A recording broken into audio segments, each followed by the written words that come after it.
चलो एक हम क्वेश्चन करते हैं। If the line x minus 1/-3 is equal to y minus 2/2k is equal to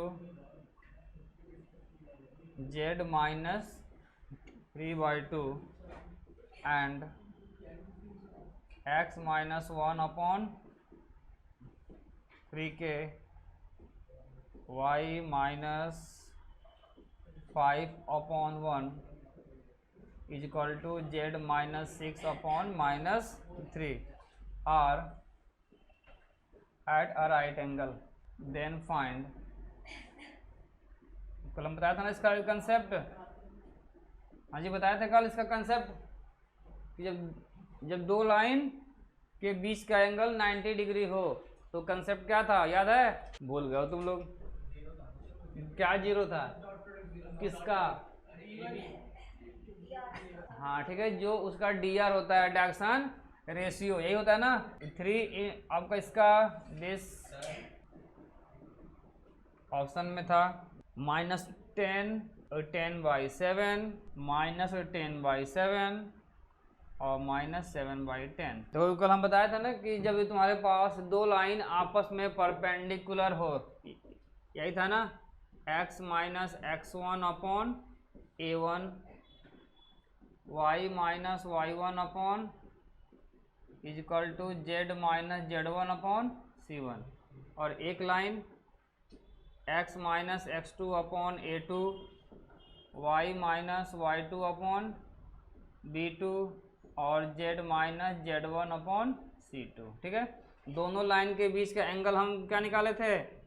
cos theta a1 a2 plus b1 b2 plus c1 c2 upon under root a1 square plus b1 square plus c1 square a2 square plus b2 square plus c2 square, ये निकाले थे कल।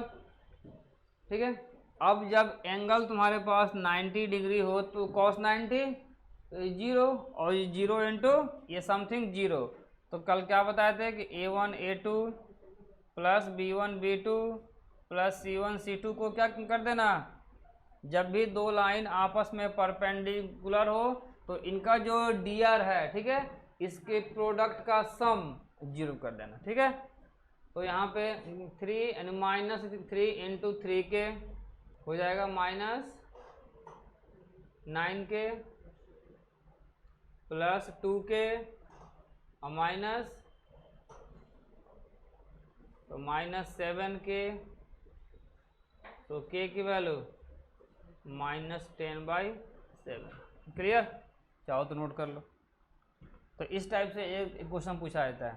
ये दो line है, ठीक, यदि इनके बीच का एंगल थीटा होता है तो cos theta a1 a2 b1 b2 c1 c2 upon इनके dr के स्क्वायर का मैग्नीट्यूड निकाल लेंगे। ठीक है, अब यदि ये एंगल आपका 90 डिग्री हो तो cos 90 0 होता है, तो ये जो डिटर्म आपका यहाँ पे है डिनोमिनेटर में, ये 0 बन गया। तो a1 a2 b1 b2 c1 c2 क्या होगा? 0 होगा। जब दो लाइन आपस में परपेंडिकुलर हो तो उनके dr का प्रोडक्ट का सम ऑलवेज 0 होगा। तो यहाँ पे ये क्वेश्चन में था कि ये जो लाइन है वह परपेंडिकुलर है, तो k की वैल्यू हम क्या किए, इसका जो dr है इसको प्रोडक्ट करके इसका ऐड कर दिए, तो k की वैल्यू फाइंड हो जाएगी। नोट कर लो इसको, जल्दी नोट करो, फटाफट आगे बढ़े। इक्वेशन ऑफ लाइन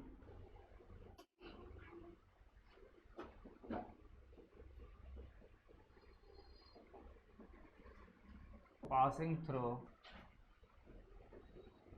ए जिसका पोजीशन वेक्टर ए है, बी जिसका पोजीशन वेक्टर बी है, और सी जिसका पोजीशन वेक्टर आपका सी है। ठीक है, तो इसका जो वेक्टर फॉर्म होगा, इस लाइन का जो इक्वेशन होगा, ये होगा r minus a dot b minus a cross c minus a is equal to 0। ठीक है जी, ये हुआ इसका वेक्टर फॉर्म। ये क्या होता है? इसका वेक्टर फॉर्म कि आपके पास कोई 3 पॉइंट हैं जिसका पोजीशन वेक्टर ए बी और सी दिया गया है, तो उस पॉइंट से पास करने वाली लाइन का जो इक्वेशन होगा इसका वेक्टर फॉर्म क्या होगा? R minus A vector. R तुम्हारा क्या था, हम बताए थे कल? आर क्या था जी? आप लोग बताइए, आप लोग आए थे ना? आर हम जब प्रूफ आए थे ना, आर को हम क्या माने थे? एक्स आई प्लस वाई जे प्लस जेड के। था कुछ ऐसा? घर में पढ़ते नहीं हो तुम लोग? देखो जी, अब इसका कार्टेशियन फॉर्म के में क्या होगा? Cartesian form, Cartesian form. देखो हमेशा तुम्हारे पास 3D में हम जो बताएं, पहले vector form then Cartesian form. तो कार्टेशियन फॉर्म में मान लो कि ये जो पॉइंट्स है इसका Cartesian form x1 y1 z1, B point इसका कोऑर्डिनेट x2 y2 z2 और सी x3 y3 और z3। ठीक है, अब हमें इस लाइन का इक्वेशन चाहिए तो कार्टेशियन फॉर्म में। तो कार्टेशियन फॉर्म में उस लाइन का इक्वेशन क्या होगा? Determinant of x minus x1 y minus y1 और z माइनस z1। यहाँ पे x2 minus x1 y2 minus y1 z2 minus z1, x3 minus x2 y3 minus y2 और z3 माइनस z2 का determinant 0। तो ये तुम्हारे पास क्या होता है जी? कार्टेशियन फॉर्म का इक्वेशन ऑफ लाइन होता है। ठीक है, नोट करते जाओ। देखो आपके पास एक लाइन है जो 3 पॉइंट से पास कर रही है, तो उस लाइन का इक्वेशन क्या होगा? तो मान लो कि उस जो पहला पॉइंट है ए, उसका पोजीशन वेक्टर ए है, बी का पोजीशन वेक्टर आपका सी है और सी का पोजीशन वेक्टर आपका सी है। तो उस लाइन का इक्वेशन वेक्टर फॉर्म में हम क्या लिखेंगे? R minus A dot product, ये डॉट प्रोडक्ट, और बी माइनस ए क्रॉस आपका सी माइनस ए। और इसी का हम यदि कार्टेशियन फॉर्म में लिखना चाहें तो कार्टेशियन फॉर्म जिसका ए का क्या है? Coordinate x1 y1 z1, B का क्या है? x2 y2 z2 और सी का क्या है? x3 y3 z3। तो उस लाइन का इक्वेशन होगा x minus x1 y minus y1 और z माइनस z1। अब देखो फिर यहाँ पे ये b क्या है? x2 y2 z2 है ना, तो यहाँ से देख लो, यहीं से हम देखो, हम याद तुम्हें कराते रहे, r को हम कल क्या माने थे? r का जो वेक्टर था एक्स आई प्लस वाई जे प्लस जेड के माने थे जी, और ए को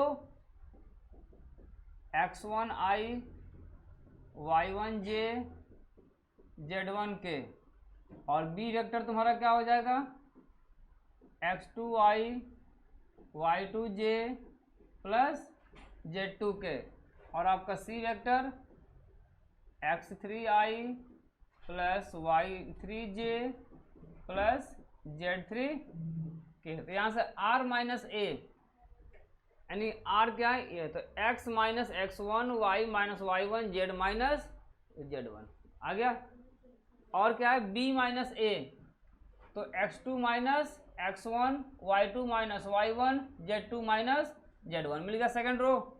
आपका c माइनस a, देखो यहाँ पे c माइनस a, ये यहाँ पे x1 होगा, इसको सही से लिख लो, ये हो जाएगा x3 माइनस x1 है ना, आपका c माइनस a है, तो c कितना है?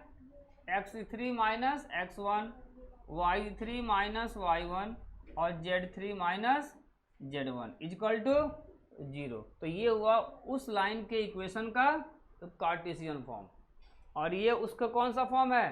पुनः vector form.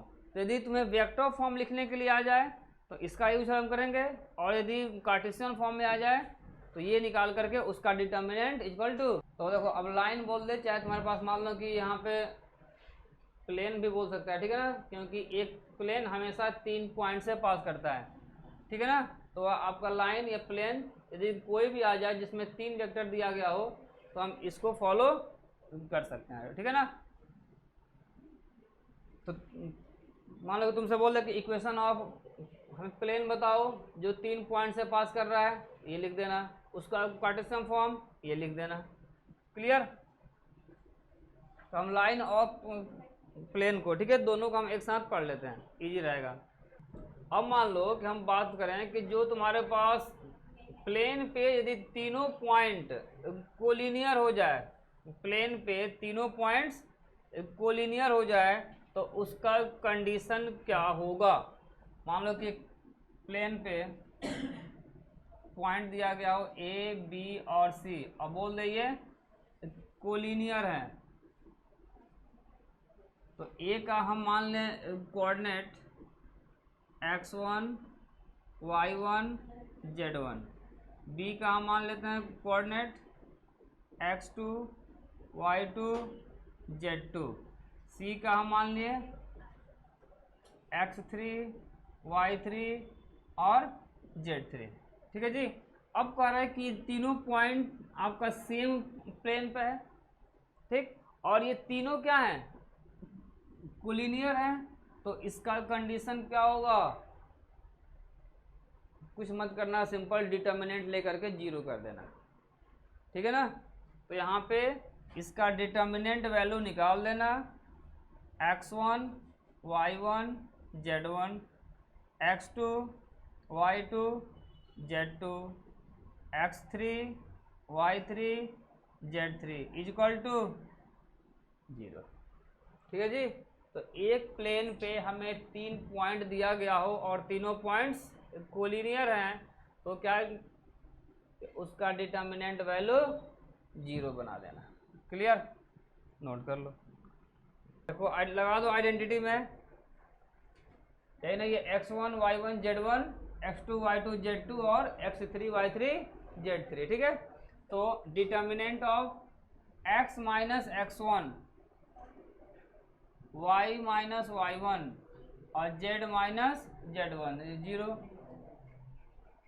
x2 minus x1 0, y2 minus y1 और z2 माइनस z1, फिर x3 minus x2 minus 1 minus 1 equal to 0, ठीक है। अब इसको सिंपली सॉल्व करना है, x माइनस 1, ये माइनस 1 होगा ना, इसका इससे और इसका इससे मल्टीप्लाई, तो -1 इसका होता है साइन माइनस में, y माइनस 1 ये 0 और +3 प्लस z 0 प्लस, यही ना होगा, देख लेना 0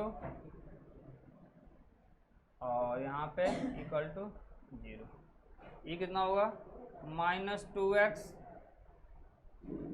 plus 2 minus 3y plus 3 plus 3z equal to 0।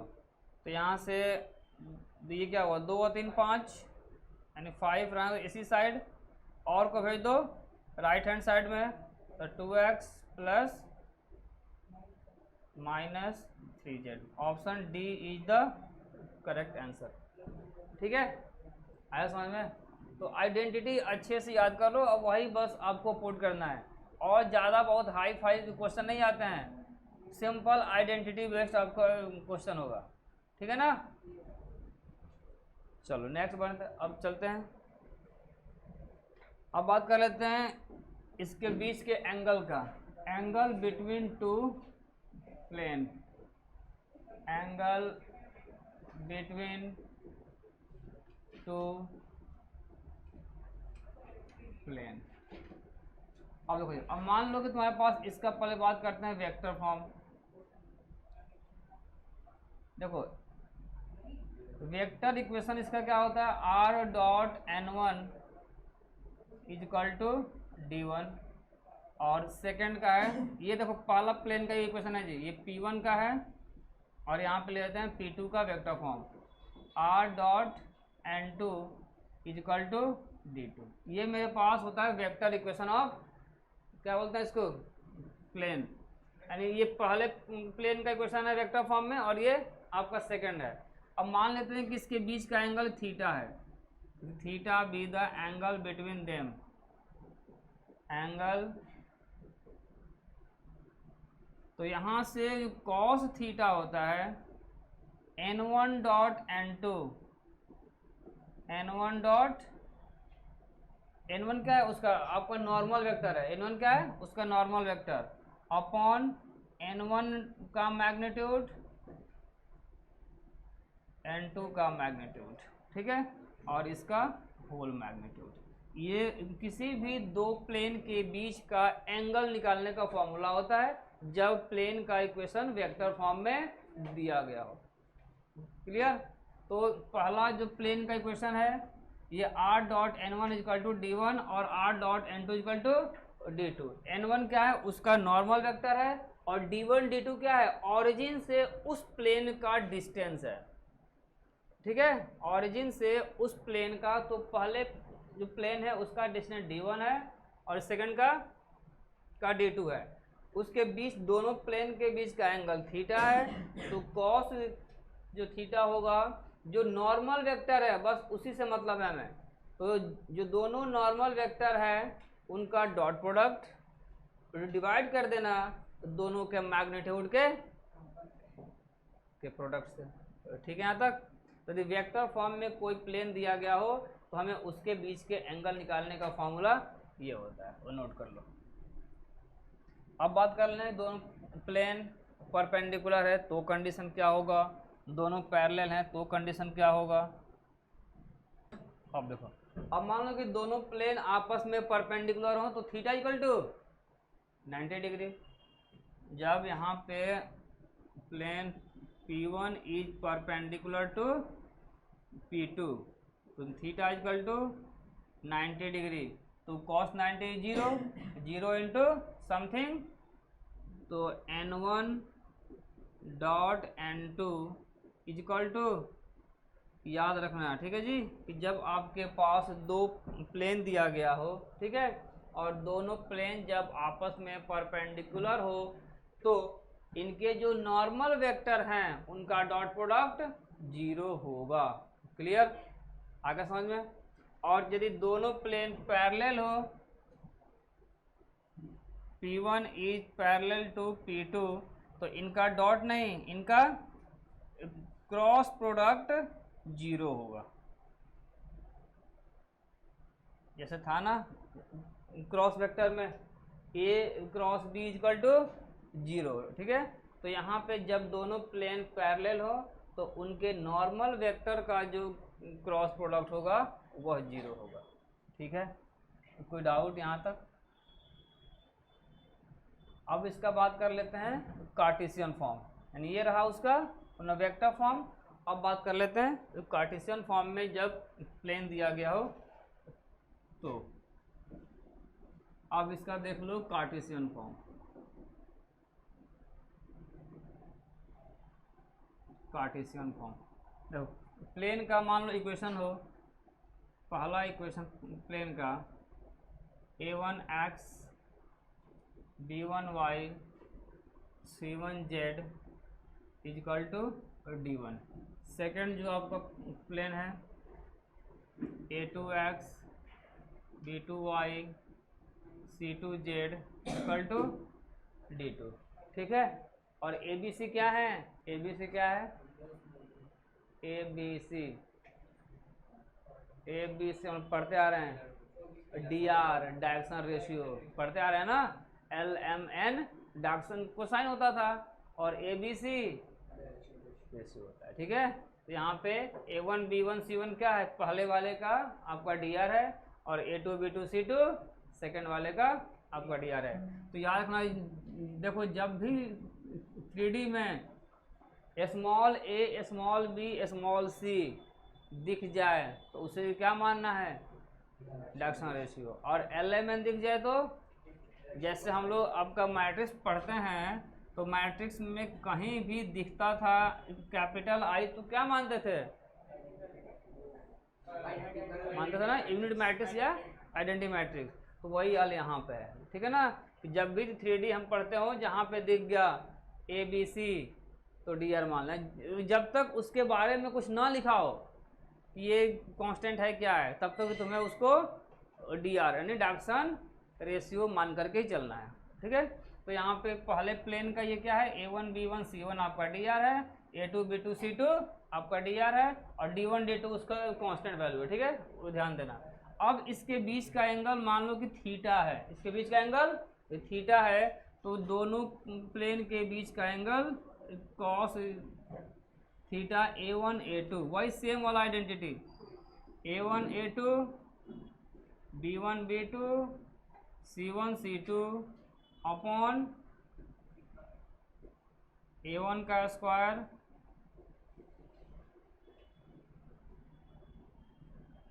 A2 का स्क्वायर C2 का स्क्वायर, ठीक है। अब इफ थीटा 90 डिग्री हो तो दोनों प्लेन आपस में परपेंडिकुलर होंगे, तो A1 A2 B1 B2 C1 C2 equal to 0। और जब प्लेन पैरेलल हैं P1 is parallel to P2 तो क्या था condition, A1 by A2 equal to B1 by B2 equal to C1 by C2, note कर लो, ठीक है। वही सेम आपका अप्रोच जो था एंगल बिटवीन टू लाइन, यहाँ पे एंगल बिटवीन टू प्लेन में भी वही condition, R dot 2I plus 2J minus 3K equal to 5 और R डॉट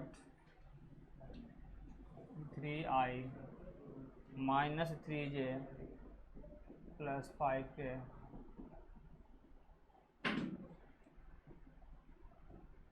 कॉस इनवर्स, और एंगल दे रखा है कॉस इनवर्स आपका C। तो पूछ रहा है what is the value of C, what is the value of C। Option में है 15 by under root 17, 15 by under root 731 और 15 under root 43, then 27 upon under root 731। बताओ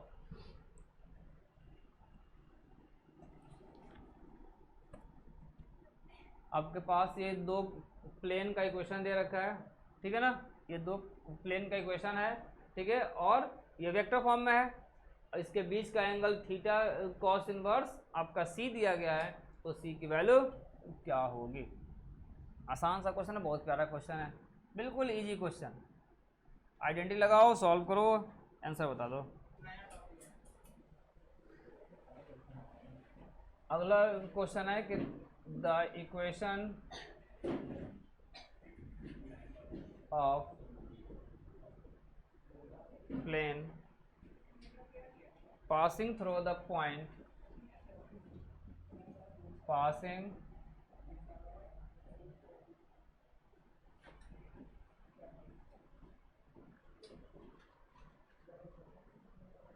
(1 minus 1 2) and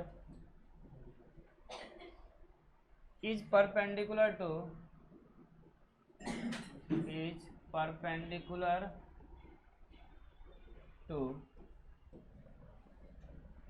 each of the plane। देखो ये most important question, 2x plus 3y minus 2z equal to 5 and x plus 2y minus 3z equal to 8। Option A में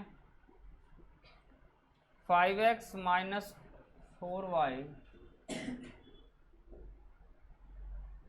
equal to 7, B 5x minus 4y minus z is equal to 0। Option C 5x minus 4y minus z is equal to 7। Then option D 5x plus 4y plus z is equal to 7। हमें कह रहा है कि यानी एक ऐसा plane है जो इस पॉइंट से पास कर रहा है और दोनों पे क्या है, परपेंडिकुलर है। तो उस प्लेन का इक्वेशन क्या होगा, हमें उस प्लेन का इक्वेशन बताना है जो एक पॉइंट से पास कर रहा है और दोनों पे परपेंडिकुलर है। एक बार सोचो, ट्राई करो, हो जाएगा सॉल्व। ये सॉल्व करें। सी कैसे बोलो। अच्छा, और मान लो यदि ऐसा तीनों पॉइंट आपको तीनों ऑप्शन हो तो क्या करेंगे। आपकी बात सही है कि हाँ ऐसा हम कर सकते हैं, बिल्कुल सही। हिट एंड ट्रायल मेथड, तो जो आप बोले ना हिट एंड ट्रायल मेथड, हाँ हाँ बिल्कुल सही है। ऐसे होते हैं, वैसे कम से कम 5-6 क्वेश्चन ऐसे होंगे ना जो बस रखो आंसर निकालो। और कोई तरीका, एक तो आपका तरीका है और नहीं, उससे भी एक और हिट एंड ट्रायल मेथड, जो कि एक तो वो हो गया पॉइंट पुट कर दिए। एक और बता दो, कुछ नहीं मिल रहा है अभी तक जो पढ़ाए हैं, बस उसको एक बार रिकॉल करो। प्लेन क्या है, परपेंडिकुलर है। प्लेन क्या है, ठीक है। तो जब प्लेन परपेंडिकुलर होगा तो उनके डी का प्रोडक्ट, बात खत्म। देखो ये इस पे भी परपेंडिकुलर है, इस पे भी परपेंडिकुलर है। तो एक तो आपका हो गया कंडीशन कि ये इस पॉइंट से पास कर रहा है। ऑप्शन में रख के देख लो कि कौन सा सेटिस्फाई। देखो 1 माइनस 1 2 रखेंगे तो ये सेटिस्फाई नहीं हो रहा है, नहीं कर रहा है ना। x के जगह पे 1 रख दो, y के जगह पे -1 रख दो, और z तो इसमें है नहीं। क्या ये वैल्यू पुट करने के बाद 7 आ रहा है। x के जगह पे 1 और y के जगह पे -1, आपका 7 मिल रहा है जी। अनव्या आ रहा समझ में। तो यहाँ पे हम देख रहे हैं सेटिस्फाई नहीं कर रहा है। यहाँ पे देखो x के जगह पे 1, y के जगह पे -1 और z के जगह पे आपका 2 रखने पे 0 आ रहा है। 5 1 जा 5, और ये यहाँ पे रखने पे 0 नहीं आ रहा है, ये भी खत्म हो गया। अब आ जाओ आपका सी में, x के जगह पे 1 रखो, y के जगह पे -1 रखो, z के जगह पे 2 रखो, आ रहा है 7। डी में आ जाओ, ये आ रहा है। यानी हमें यहीं से मिला कि आपके पास एक ऑप्शन ही सही हो रहा है। अब मान लो यदि 2 सही हो जाए तो ऑप्शन, यदि मान लो कि आपके पास बी और सी दोनों सही हो गया तो क्या हम करेंगे। तुम्हें एक और बताए थे हम कंसेप्ट कि जब प्लेन आपस में परपेंडिकुलर हो तो A1 A2 B1 B2 C1 C2 0 होना चाहिए ना भाई, ठीक। तो अब यहाँ पे देख लो A1 A2 यानी ये सब A1 है, ये A1 B1 C1 A2 B2 C2 है ना। जो x y z का जो कोफिशिएंट था वही तो डी आर है। तो चलो अब देखो यहाँ पे, अब बात करते हैं हम आपका सी सही ले रहे हैं। इसमें से कोई एक ले लो क्योंकि ये दोनों पे परपेंडिकुलर है। क्या है, दोनों पे है, तो कोई एक ले लो। अब आ जाओ यहाँ पे A1 की वैल्यू कितना है, 5 है, और यहाँ पे आपका 2 है। फिर यहाँ पे क्या है, प्लस -4, यहाँ पे क्या है इंटू, यहाँ पे क्या है प्लस ये -1, और यहाँ पे क्या है जी -2 है, यही ना है। यहाँ पे ये 5 है तो 5 का मल्टीप्लाई हम 2 से किए हैं। यहाँ -4 है, इसका मल्टीप्लाई 3 से किए हैं। यहाँ पे -1 था, इसका मल्टीप्लाई -2 से किए हैं। यदि 0 आ जाए तो सही है, क्योंकि 0 आने के बाद वो क्या होगा, परपेंडिकुलर होगा। तो यहाँ पे देखो तो 5 2 जा और -4 3 जा, और ये माइनस माइनस प्लस 10 और 2 12 में से 12 गया 0, ठीक है। तो ये है आपका हिट एंड ट्रायल मेथड, ठीक है। अब इसका बता दें बेसिक के, क्या हम क्या करें, बेसिक बता दें या छोड़ दें, बता दें, चलो बता देते हैं बेसिक भी कि कैसे आएगा। इसको रफ करें ना, अब इसमें कि हमें ए बी सी फाइंड करना है और कुछ नहीं। देखो हमें इस पॉइंट से पास कर रहा है, तो इक्वेशन ऑफ प्लेन, हाँ यानी इक्वेशन ऑफ प्लेन जो हो जाएगा, इसका इक्वेशन हो जाएगा a इंटू, ठीक, x minus x1 plus B, इसको ऐसे लिख देते हैं, y plus 1 plus Z, sorry C है, plus C Z minus 2 equal to plus D लिखना, ये ठीक है यहाँ तक। अब कह रहा है कि ये जो प्लेन है वह इस पे भी परपेंडिकुलर है और इस पे भी परपेंडिकुलर है ना, तो इसका डी आर आपका ए है, तो यहाँ से 2 into a plus 3b minus 2c equal to 0 होगा, क्योंकि ये परपेंडिकुलर है, ठीक है। और उसके बाद इसका a into 1 plus 2 into b minus 3c equal to 0। यह हमें मिला है दो इक्वेशन। अब इस दोनों इक्वेशन को हमें सॉल्व करके ए बी सी निकालना है। निकाल लो सॉल्व करके, क्या आएगा, बी सी निकालना है, बस हमें यही काम करना है। ये तो परपेंडिकुलर, तो इसको 0 बना देना, हमें इसकी आवश्यकता ही नहीं है, इसको तो हमें नॉर्मली 0 बना देना है क्योंकि परपेंडिकुलर है। अब हमें बताओ ए बी सी कितना आ रहा है, जल्दी बताओ फटाफट। तो यहाँ पर हम क्या करते हैं, ए बी ये सी, ठीक है, ये लिखते थे ना। अब देखो जब हमें ए निकालना हो तो ए वाले को हाइड कर देंगे, ठीक है ना, तो क्या बचेगा, ये बी और सी को 3 इंटू माइनस 3 माइनस 9, और बीच में होता है माइनस 2 इंटू 2 तो माइनस 4, ये बन जाएगा प्लस 4। ये था ना डिटर्मिनेंट सॉल्व करना, डिटर्मिनेंट वही हो रहा है, हाँ। 3 इंटू माइनस 3 आपका माइनस 9, और बीच में होता है माइनस 2 इंटू 2 प्लस 4। इसका होता है साइन माइनस में, चलो यहाँ लगा दो माइनस। अब b को हटाओ तो 2 into minus 3 minus 6 minus 2 into 1 plus 2। अब आपका c के लिए 2 इंटू 2 4 और माइनस 3, ठीक है। तो यहाँ पे क्या मिला जी, a upon minus 5 minus b upon minus 4 c upon 1, इसको क्या मान लो, कोई कांस्टेंट वैल्यू मान लो। तो a इजकल टू माइनस 5 के, b इजकल टू 4 के, और c इजकल टू के, आ गया। अब यहाँ पे उठा करके उसकी वैल्यू पुट कर दो, ए बी सी की वैल्यू निकल गया है। तो a कितना है, माइनस 5, तो हम देखो सब में से हटा देना के, तो सॉरी 0 है आपका, के हट जाएगा, तो minus 5 into x minus plus 4 Y plus Z minus 2 equal to, तो minus 5x plus 5 plus 4y plus 4 Z minus 2 equal to 0। तो minus 5x plus 4y plus Z, 5 और 4 9, आपका 9 में से 2 जाएगा प्लस 7 इजकल टू 0। तो यहाँ से माइनस से हम मल्टीप्लाई, तो 5x minus 4y minus z is equal to 7, यही तो आ रहा था, ठीक है जी। तो अब वहाँ पे इतना मत करना, direct heat and trial method लगा देना।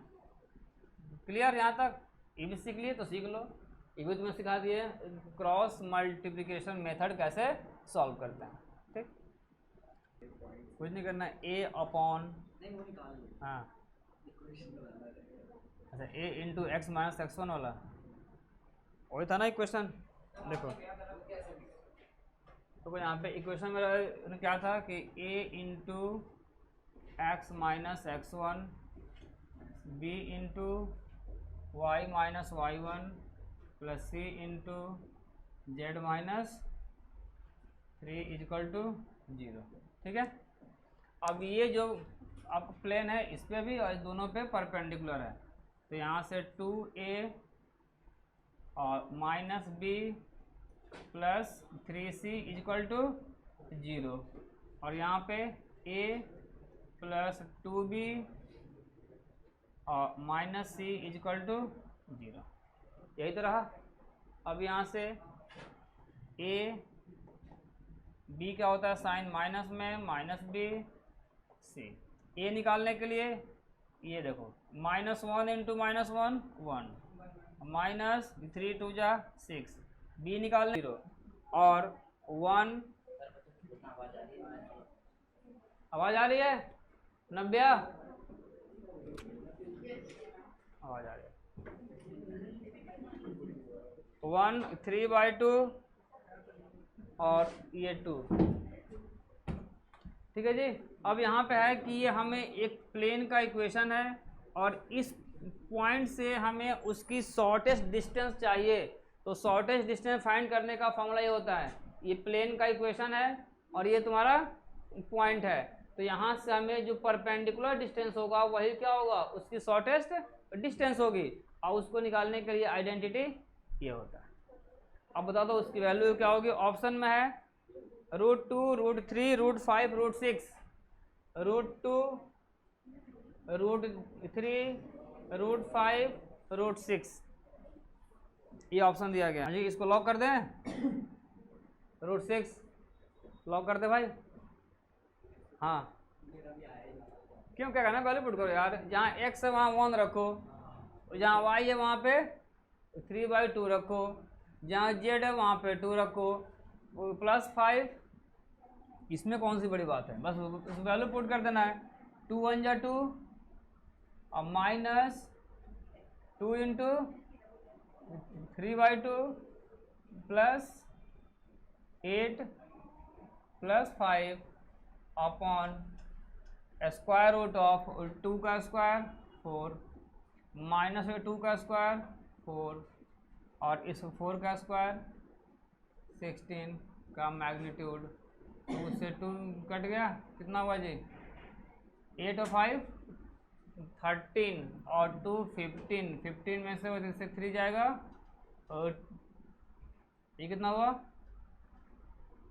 और 24, और 24 को हम क्या लिख दें, और 2√6, 2 6 जा तो 6/√6, √6 यूनिट तुम्हारा आंसर आएगा, √6 यूनिट। ठीक है, पीछे हारा समझ में क्लियर है। अब चलो, अब इसका लास्ट आपका टॉपिक है प्लेन का,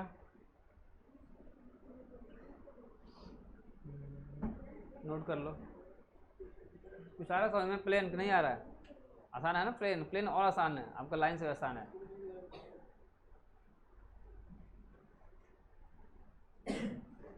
ठीक है भाई, पीछे अब हम बात करते हैं, ये तुम्हारे पास ये 2 प्लेन दिया गया, ठीक है जी, ये 2 प्लेन है और इसकी पॉइंट ऑफ इंटरसेक्शन से एक नया प्लेन पास हो रहा है।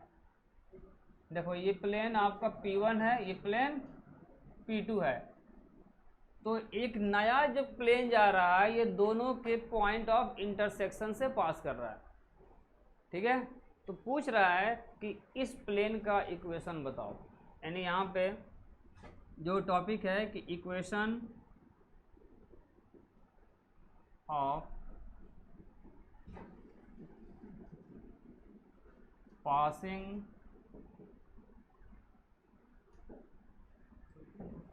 Through the point of intersection of two plane P1 and P2 is P1 plus lambda times P2 equal to 0। ये तुम्हारा आइडेंटिटी होता है कि 2 प्लेन के पॉइंट ऑफ इंटरसेक्शन से कोई प्लेन पास कर रहा है तो उसकी identity P1 plus lambda times P2 equal to 0, और लैम्डा कोई कांस्टेंट वैल्यू है, ठीक है। यहाँ पे लैम्डा क्या है, कांस्टेंट है, नोट कर लो इसको। ऑप्शन सी में है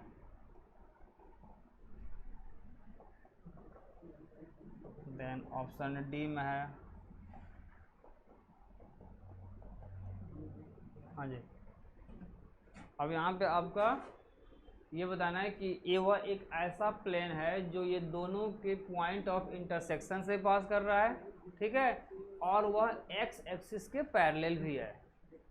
वह क्या है, एक्स एक्सिस के आपका पैरेलल भी है। चलो एक बार ट्राई कर लो, देखो क्या आ रहा है।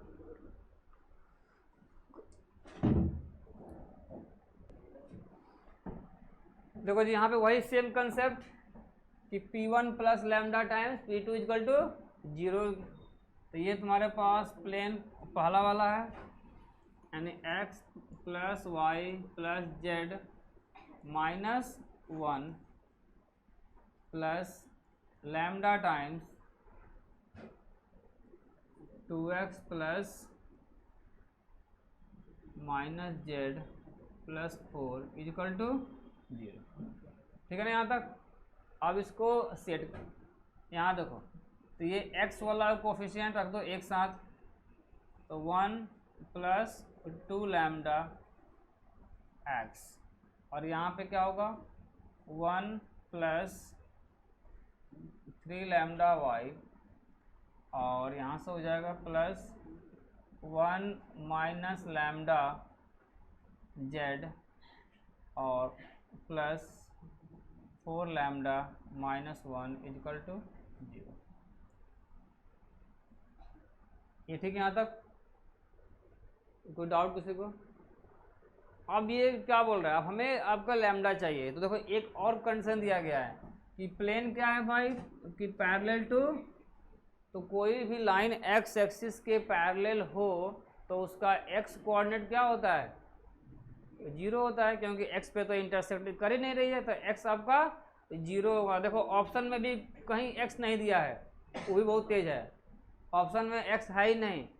तो अब यहाँ से एक्स वाले जो कोफिशिएंट है उसको 0 बना दो, क्योंकि लाइन ये प्लेन क्या है, पैरेलल टू एक्स एक्सिस है, तो एक्स का जो कोऑर्डिनेट होगा वह 0 होगा। तो यहाँ से 1 प्लस 2 लैम्डा इक्वल टू, तो lambda equal to minus half. अब लैम्डा की वैल्यू पुट करना, आंसर निकल जाएगा, ठीक है। तो हमें यहाँ से देखो ये भी करने की हमको जरूरत नहीं है, डायरेक्ट अब बोल रहा है ये जो प्लेन है वह पैरेलल टू एक्स एक्सिस है, तो नॉर्मली एक्स वाला क्या कर दो, तो इसका एक्स का कोफिशिएंट क्या है 1, इसका क्या है प्लस 2 लैम्डा इक्वल टू 0, ठीक है। अब यही बोलता है कि parallel to y axis, parallel to, तो जब देखो वाई एक्सिस के पैरेलल होता तो वाई वाला कोफिशिएंट 0 बन जाता, ठीक है। तो पैरेलल टू जेड एक्सिस, तो जेड का जो कोफिशिएंट है वह 0 बन जाता, तो लैम्डा इक्वल टू 1 हो जाता। आगे समझ में कोई डाउट यहाँ तक, क्लियर सबको? तो चलो बस ये रहा तुम्हारा लाइन और plane finished, 3D section complete, ठीक है। तो नेक्स्ट क्लास में हम पढ़ लेंगे प्रोबेबिलिटी, ठीक है ना।